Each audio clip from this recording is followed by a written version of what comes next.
the good thing about MaticFortune is every time you have earnings in our MaticFortune, yung earnings mo in Matic has an equivalent na MFC token na napupunta po sa wallet ninyo na hindi nyo lang alam. So para magkaroon kayo ng MFC sa inyong Trust Wallet, we will install MFC. So i-click po natin dito sa view contract. Ayan. So as you can see, it has 31,227 MATIC. Ito po yung laman ng ating contract na nagdi-distribute ng dividends. Pero dito sa ibaba, ayan, sa token holdings, meron kang makikitang tray bar. Just click it and look for MaticFortune. Okay, so ito. So MaticFortune MFC. So i-click po natin yan. And sa ibaba nito, meron kang makikitang other info, token contract with 18 decimals. Let's copy. That is the contract address. And go to your Trust Wallet. So as you can see, it has no MFC yet. It has no MFC. MATIC lang. I have 49 MATIC. So magkano po ngayon yung value ng MATIC? That is 1 MATIC is equals to 1.08 USD.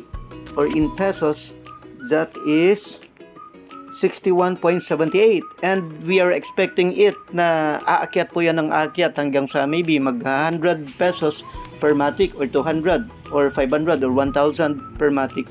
So the good thing is, as we said, every time you earn MATIC, you will receive an equivalent MFC token. So ilalagay po natin dito. So let us click Manage Crypto and let's paste the MATIC or the MFC token address dito sa search. Okay, so wala siya, hindi lumabas. So let's click all networks, set it to Polygon, click didn't see your crypto, import, and yung Ethereum iset natin into MATIC Polygon.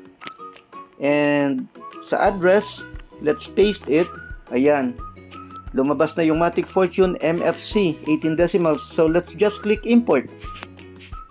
Yes guys, ganun lang kasimple. So let's go back, let's click the arrow on the upper left.